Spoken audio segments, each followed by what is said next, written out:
those of us who are parents of children who are bicultural, because we've always maintained this reality of respecting and supporting your blackness, your sister's blackness, your other side of the family who are from the South in Georgia, and very rooted in us in Southern culture. And you guys have always been exposed to both of it, because I've always thought it was important for your esteem to know where you come from, and you come from great people on both sides. I wanted to ask you where you are now in terms of how things have changed and the way that we see the world now. And there is an education now available to people on Black Latinos, and education on Blackness.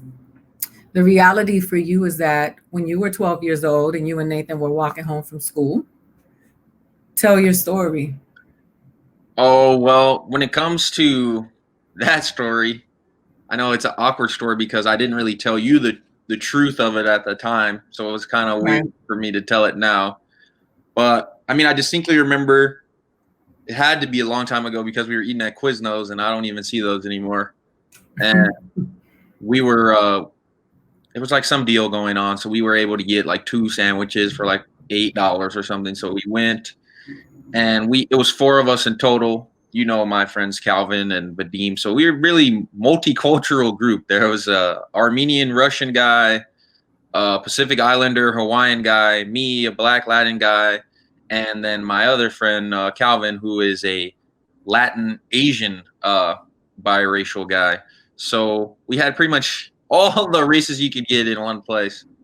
And when we were walking home from the Quiznos, my friend was telling a joke that he had to stand on the grass that was on the side of the sidewalk we were on, and it just happened to be in front of an apartment complex.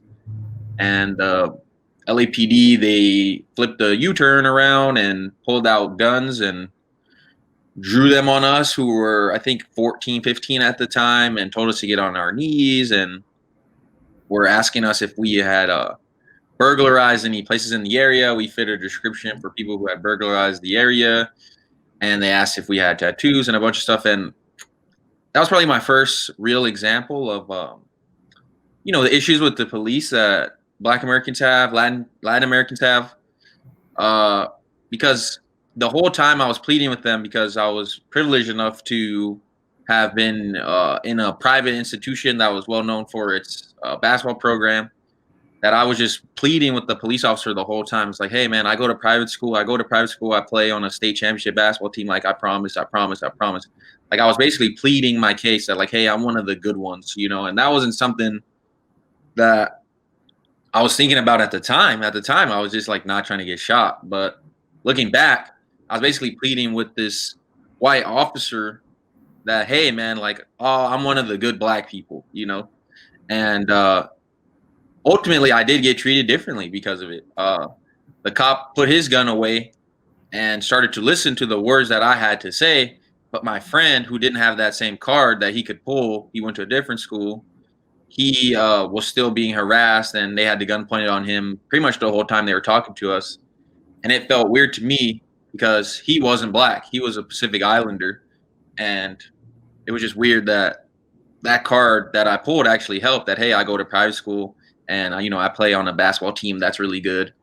And to this day, I just think about that, and I'm like, wow, that's crazy, but who knows, maybe that saved my life even. So but it's a very interesting topic. It's a very interesting story for sure. And that's funny because you guys block out the fact that when you were smaller and your sister was very young, we got pulled over on La Brea, and a cop asked, tell the story. If she was strapped. And she was how old? She was like 7. And the cop asked my daughter. Yeah, she said she was strapped because she thought that meant, did she have her seatbelt on?